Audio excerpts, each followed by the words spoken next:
So perfect. Today we're with Riz. Riz is the operational manager for Bolt, or has been for the past year or so, if I'm not wrong. So if you want to introduce yourself, Riz, tell me a little bit about yourself. Who is Riz? What's coming with operational excellence? I bet 10-year-old Riz wasn't thinking of, I want to be an operational excellence expert. So tell me a little bit about you. Yeah, thanks for the intro, Guy. So my name is Riz. I've been working with Bolt, which is one of the most fastest growing tech companies in Europe and other places. We are present in more than 50 countries, and I specifically look after food delivery, and I work at the supply side on how can we improve our operational processes every day.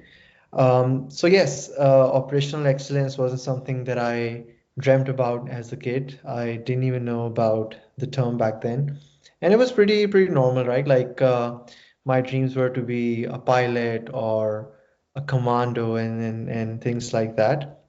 And then eventually, when I came into the corporate world, I started off with a um, s- sort of like a traditional business, selling Mhm. t-shirts and garments online. This is back when, as soon as I graduated, me and my friends wanted to experiment with some kind of business. And I observed that throughout that journey, which lasted for about a year and a half, I was very much focused on, okay, things are going okay, but how do we lay down a process so we don't have to repeat these things and I think that's where the idea of operational excellence came into being. Back then, I just knew it as operations, but it was more about how to create processes that are scalable so we don't have to do on things that are administrative in nature and we can focus on more strategic and value add tasks. And then, unfortunately, I started working for a Fortune 500 company, which meant that I was back in a box. Things were super slow. I was asked to do one task really well, so I was becoming sort of like this specialist or this subject matter expert, and I didn't enjoy that. And then I had the opportunity to work in a very fast growing startup in Pakistan where I have been born and bred. It's now a wholly owned subsidiary of Uber. It's called Careem, and that's when I actually got exposed to moving real fast and streamlining the processes on the go. And I have been in love with operations since then, and I have pretty much spent majority of my career in trying to streamline processes and make the operational improvements on an ongoing basis. And that's what brought me to Bold 3 years ago as well, and that's what I've been doing in the company since then. Awesome.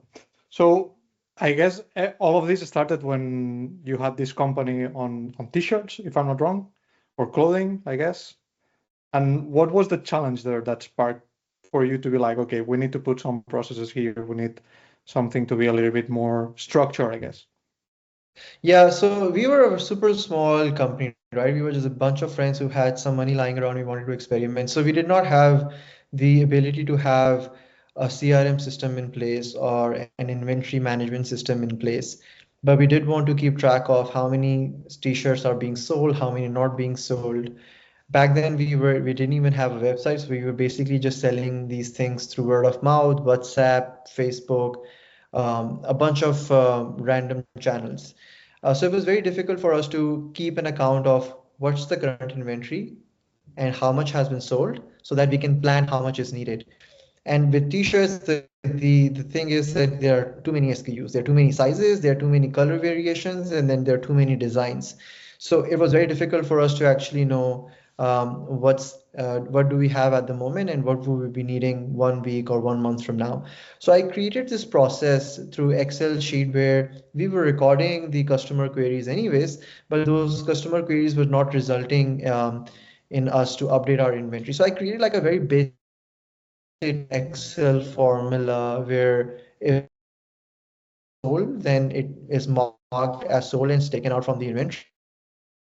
That specific item from the customer due to refunds, then it's added back to the inventory and so on and so forth. And that just exposed me to the functionality of what an Excel, how powerful an Excel is, rather than just basic sums and divisions and subtractions and things like that. So I was exposed to nested functions, and then From there on forward, I just love the thrill of, okay, how can we further reduce the time it takes for us to do this one process? And that's how I got exposed to operational excellence. So that in a sense was what I did in the t-shirt business, basically just an Excel based inventory management system that we were able to a lot of the stuff with that otherwise would have taken an inventory management system to execute. Okay, so you created your own CRM, your own management system, your own inventory management system, just in an Excel file. That's quite impressive. So what would you say when you, after that, you went to a subsidiary of Uber, you told me, was there anything impressive that they were doing there in terms of operational excellence that you're like, okay, this is way ahead me, I need to get to it and learn more about this? What did you discover there? I think the major thing which I was expecting already, which came to fruition as well, was that they had a lot of muscle in terms of financial muscle, the tech muscle, and those were the two things that were missing from my own very small friend-owned business. So in order to do things quickly, I was exposed to technology which I wasn't exposed to before. This could be in terms of extracting data from different data visualization softwares, having pre-built dashboards where you just dump the data and you get the initial set of analysis done for you. And then in order to actually optimize processes, we sometimes had to onboard some third-party vendors. We sometimes had to experiment, fail, and learn. So there's propensity for the company to give you the financial muscle needed as well to try, fail, learn, adapt, and refine. So I think those were the two things missing from my own super small business, which this Uber subsidiary called Kareem had. And those two things went did wonders for us. We were able to move and break things quickly, and then go ahead and fix those things quickly as well. And once we had the MVP or the first dirty version now a bit cleaned up, we could scale it to other cities as well quite quickly through tech. So I think those two things were sort of my expectations as well, which actually happened to be the case. Okay. And would you say that having that speed in iterating different solutions was always good, or it also came with some challenges on breaking too many things that you had to take a step back, or how did that work? I mean, I think it's like a double-edged sword, right? Because you break things quickly and then you fix things quickly as well. But the ramifications of sometimes when you break things too quickly could be overlooked. So I guess in hindsight, most of the things that were done eventually resulted in something much more meaningful.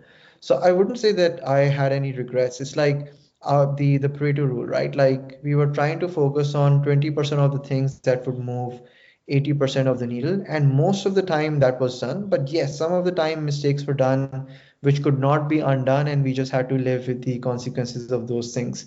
But do I think that we should have done things differently back then? I don't think so. The tech industry was also in a very different shape back then. Everybody wanted to throw money at the problem to grow quickly rather than optimize for profitability or sustainability. So I think given the macroeconomic situation back then, it made more sense to outrun the competitor by using speed as an advantage. So I don't think there are any regrets.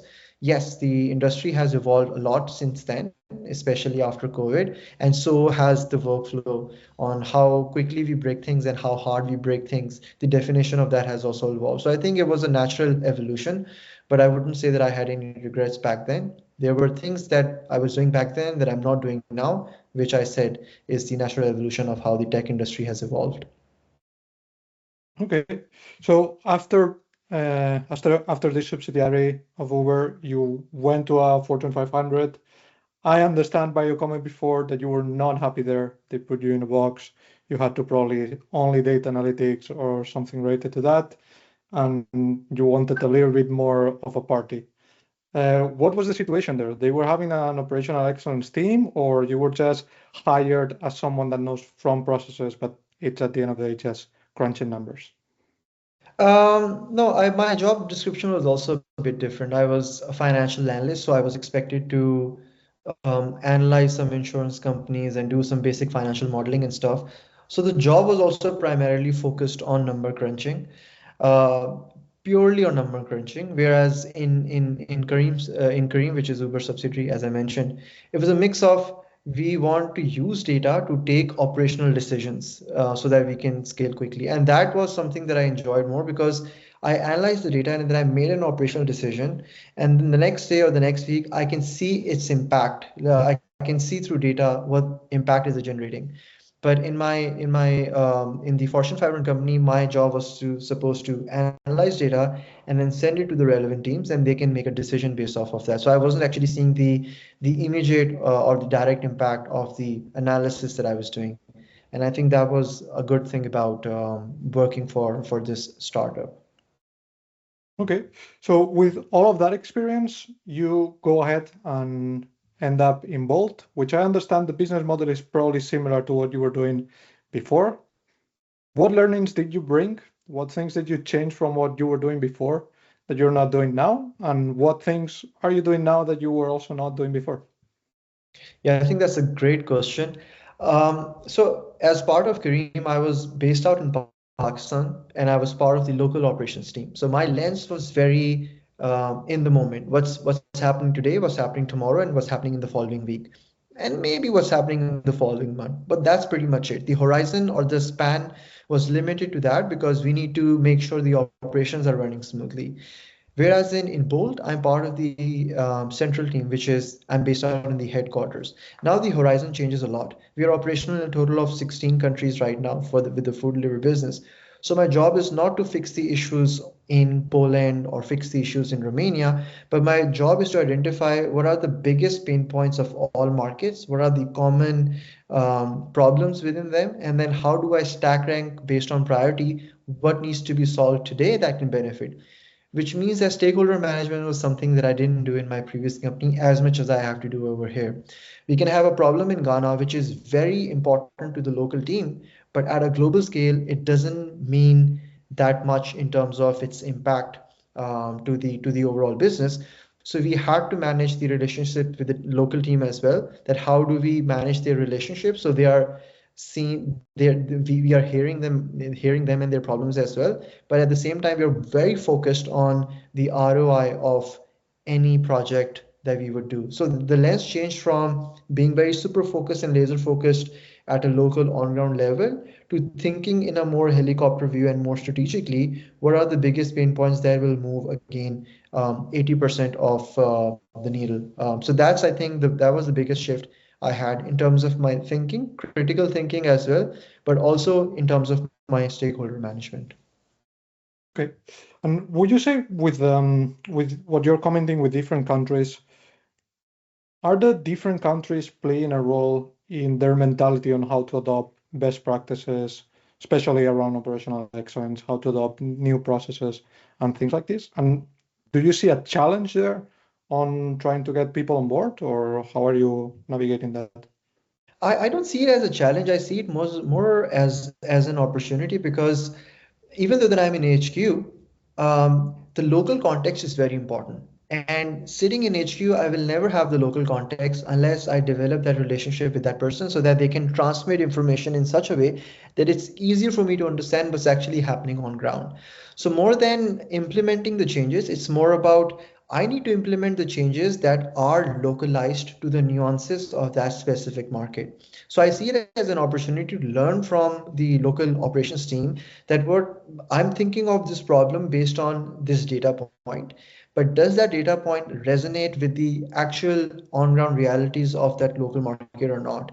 And then that acts as a feedback loop for me to further refine my project or whatever operational excellence initiative I'm trying to implement and make sure it's tailored a bit to that local context. So I see it as an opportunity to do that. And if I'm able to do that successfully, then the implementation gets way easier because the local team is more receptive of the change because they can understand that this person is there to help us and is advocating for our issues. However, if I'm not able to understand that local context and I'm still just trying to paint everything with a big broad brush and trying to force this change top down, then you do get pushback because the context is not there. So I see this as an opportunity of more streamlined collaboration, and if that collaboration is working well, then everything gets much more easier to implement it both ways. The feedback loop for me acts on how do I need to refine my operational initiatives, and then based off of that, the implementation gets easier because the local teams are more receptive of whatever it is that we are suggesting. Okay, so you have it quite under control. That's one of the things that sometimes I see people having some issues around with culture. So that's awesome to hear. That's a really good insight. At the end of the day, you're going to the source of the problem or the data that you're seeing and see exactly what they are seeing and how you can actually implement the change. That's a really good approach. So let's think now of the person who is starting a little bit on operational excellence, on process improvement, continuous improvement, whatever you want to call it. What would be one of the things or one of the points that everybody thinks first that you're like, I probably wouldn't think of that first. I would probably go for this other thing right here before you go for that project, for example. I think if I were to go back and see my time as a local operator versus now an HQ operator, one of the things that I never was able to resonate with as part of the local operations team was that why are my issues not getting prioritized? And I think the reason for that, as I mentioned earlier, was ROI. So I think in the broader sense, as an operational excellence expert, your job is not to fix every broken process out there because there are too many broken things out there and you only have two hands, one brain, and two eyes. So you need to be able to understand that how do you prioritize different problems, operational problems that are in front of you. If you have a total of 10 problems, you may not be able to solve all of those 10 problems in the next quarter. So you need to be very mindful of initially doing some napkin math to understand out of these 10 problems, which problems seem to be most urgent, pressing, and high impact. And then once you've reduced the amount of problems you would be focusing on, then how do you further measure their impact before you even start solving the problem? So I think one of the advice I would have is that don't dive right into the problem that you come across. Collect all the list of problems you have, stack rank them, and then once you have stack ranked them, get buy-ins from all the relevant stakeholders. And then once the buy-in is there, so sponsorship is there, then doubling down on those two or three problems that will move again 80% of the needle.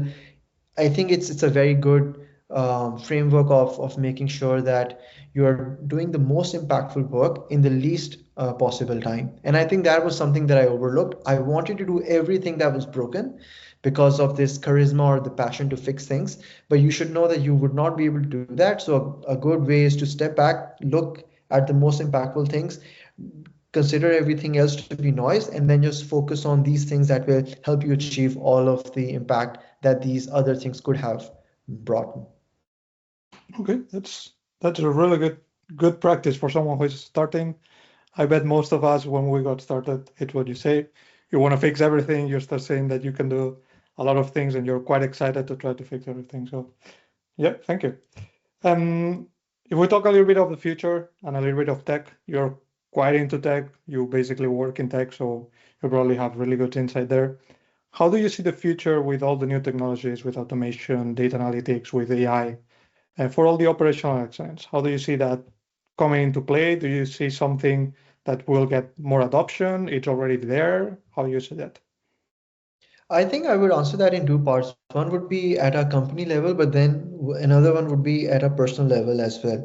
And I'll give a very weird example. I relate to this with the boom of TikTok. Back when TikTok was booming, I was just sitting there. I was like, oh, okay, this is a new thing. I don't really like it. I'm the Instagram guy, so I'll just stick to it. But I saw how people who moved quickly into TikTok, how much they could monetize it over time. So they were the early adopters of it, and they could squeeze every single juice out of it. I think this is the same thing as we are seeing with AI at the moment, that everybody has access to AI who has access to internet. You have ChatGPT, Gemini, Grok, and other products out there, but you still see a lot of people who are doing things the old way. They go to Google, or they ask their fellow colleague, or they just try to do things in a Google Sheet. Whereas a very simple tool such as ChatGPT is at your disposal to bounce off your ideas and make things better. So I think at a personal level, you need to expose yourself to this new wave of AI to get up to speed quickly before you are forced to get up to speed. So I think that is one of the differences of the early adopters versus not the early adopters. And I was just thinking about it, how I can resonate this with the TikTok example of the people who hopped on this bandwagon earlier than others and how far they got ahead. So I think that element needs to be there at a personal level to just accept that this is the new normal and it's not going away. So better to embrace it and see how it can be used.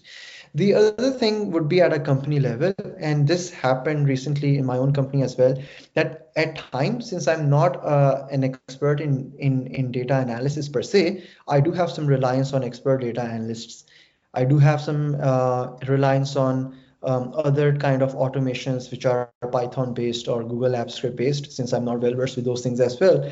And just having ChatGPT with me actually helped me stream automate the entire process in a span of 3-4 hours, which could have taken 3-4 weeks because I would have sent it to this team and then it would have gone to that team and all that stuff. By having this very back and forth ping pong conversation with ChatGPT, I was able to streamline one of the processes that we could not productize through our engineers only by learning what possibilities are. And my prompt was also simple. I was like, this is the state I'm in. This is the state I want to be in. I don't know how to get there. Can you guide me? And through that guidance, it told me a lot of steps and there was a lot of hit and try. So I think using AI in companies will substantially reduce the time it'll take for you to again do these administrative tasks, and you'll be able to move much more quickly than you would have otherwise. So I think it was just like the we had this labor revolution where most of the things were done by human. Then we had the industrial revolution, and I think now we're in the space of this AI revolution where even though industrialization helped us move things quickly, now we can move things at the speed of light. So embracing it quickly will help the personnel develop themselves as well, so they are not stale or obsolete in the job market, but also help the companies move quickly on the decisions they want to make. So I think that's the most exciting outlook I have towards AI. Okay, thank you. Uh, I think many people should actually start using it. As I do exactly what you're saying, and I couldn't agree more. Like you can drop ideas into it, and get a lot of feedback quickly, and that's probably one of the best things you can get out of it. The quick iteration of things. It's awesome. Okay, so we're about to finish. Is there anything else you would like to share from your experience? Where can people find you if they want to talk more with you? Anything that you would want the rest of the audience to know about you? Yeah, if you're looking to diversify into operational excellence, send me a message about your problems or queries. You can just search me on LinkedIn by typing in my name. It's spelled Rizwan Mahmood. I'll leave it That's also in the link Romeo. below the video. Okay, yeah, that's great. I'll send the link in. Yeah, I think it's okay now. So I just sent my LinkedIn in the chat. Maybe Guy can send it to you guys.